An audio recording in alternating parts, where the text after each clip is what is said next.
നമസ്കാരം, പുതിയൊരു വീഡിയോയിലേക്ക് സ്വാഗതം. ഇന്നലെ ഒരു പ്രമുഖ നടന്റെ ഒരു മൂവി റിലീസായി, പ്രിൻസ്.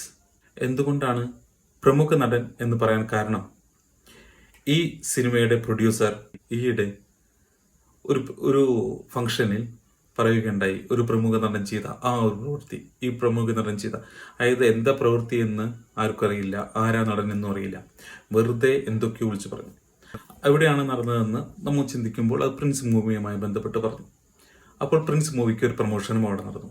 ഈ മൂവി റിലീസ് ചെയ്ത് മിക്സഡ് റിവ്യൂ ആണ് വന്നുകൊണ്ടിരിക്കുന്നത്. ചിലവർ പറയുന്നു ചളി കോമഡി എന്നും, ചിലവർ പറയുന്നു ഈ പ്രമുഖ നടൻ തിരിച്ചു വന്നുവെന്നും, അങ്ങനെ പല മിക്സഡ് റിവ്യൂ വരുന്നുണ്ട്.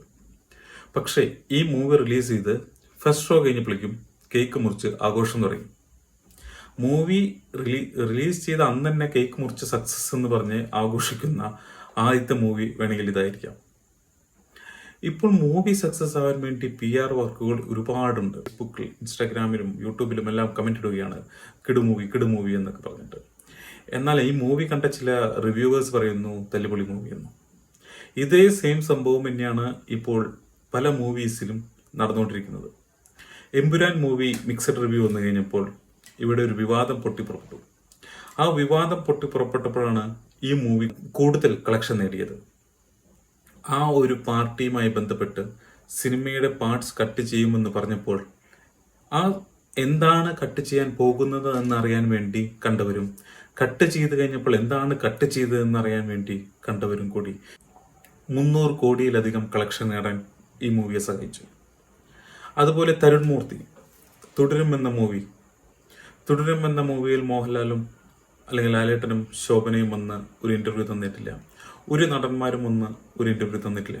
പക്ഷെ തരുൺ മൂർത്തി വന്ന് പല ഇന്റർവ്യൂവിലും സിനിമയെ പറ്റിയിട്ടില്ല, മോഹൻലാലിനെ പറ്റിയിട്ടും ലാലേട്ടനെ പറ്റിയിട്ടും ശോഭനയെ പറ്റിയിട്ടും അവരുടെ ഒരു കോമ്പിനേഷനെ പറ്റിയിട്ടും എല്ലാം ഈ മൂവിയിൽ സംസാരിച്ചു. സത്യത്തിൽ ആ മൂവിയിൽ ലാലേട്ടനും ശോഭനയും തമ്മിലുള്ള കോമ്പിനേഷൻ എത്രയുണ്ട്?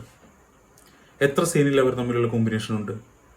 എന്താ ഈ മൂവി പ്രൊമോഷൻ വന്നു കഴിഞ്ഞപ്പോൾ തരുൺ മൂർത്തി പറഞ്ഞത്, ആ ഒരു ഭംഗി നഷ്ടപ്പെടാതിരിക്കാൻ വേണ്ടിയിട്ടാണ് ഇവർ രണ്ടും പ്രൊമോഷൻ വരാതിരുന്നതെന്നാണ്. എന്നാൽ ഈ മൂവിയിൽ അവർ തമ്മിലുള്ള കോമ്പിനേഷൻ സീൻ എത്ര കുറവായിരുന്നു. ഇവിടെ എല്ലാം PR വർക്കുകളാണ്. ഇപ്പോൾ മൂവി പ്രൊമോട്ട് ചെയ്ത് മൂവിയെ തള്ളി കയറ്റുകയാണ് ഇവിടെ സംഭവിക്കുന്നത്. തുടരും മൂവിനെ പറ്റിയിട്ടല്ല ഇത് പറഞ്ഞത്, ഈ ഇന്നലെ ഇറങ്ങിയ ഒരു പ്രമുഖ നടന്റെ മൂവിയെ കുറിച്ചാണ് പറഞ്ഞത്. മൂവി സക്സസ് ആക്കാൻ വേണ്ടി പ്രൊഡ്യൂസറും നടനും കൂടി പരിശ്രമിക്കുന്നു. മൂവി ഫ്ലോപ്പ് ആണെങ്കിൽ ഫ്ലോപ്പ് ആണെന്ന് പറയാം, അല്ലാതെ മൂവി ഫ്ലോപ്പ് ആണെങ്കിലും കേക്ക് മുറിച്ച് ആഘോഷിക്കുകയാണ് വേണ്ടത്. ഈ പ്രവൃത്തിയോട് നിങ്ങൾ യോജിക്കുന്നുണ്ടോ? നിങ്ങൾ പറയുക.